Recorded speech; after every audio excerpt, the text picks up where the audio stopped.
Hello guys, welcome to my new vlog. I hope आप सब अच्छे होंगे। तो गाइस ये देखो, हमारी जो बकरी है उसको पपीता कितने बड़े बड़े लगे हैं आपको बताएंगे। ये देखिए कितने बड़े बड़े पपीता लगे हैं। ये देखिए, इसको ढक रख दिए ताकि कोई देख ना ले। ये देखिए छोटे छोटे बच्चे क्या इसको गिरा देते हैं। ये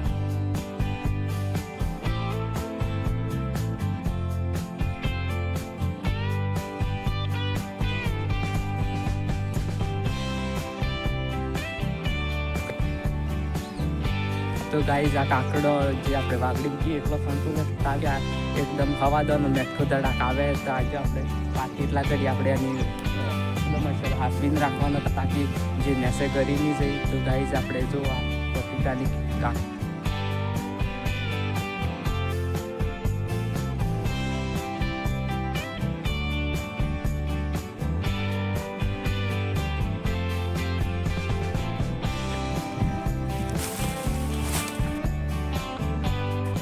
કેટલો બધો કાકડા લાગે જો ગાઈઝ, આપણી સાઈડ આપણે દેખ सकते हो तुम इधर देखो जी।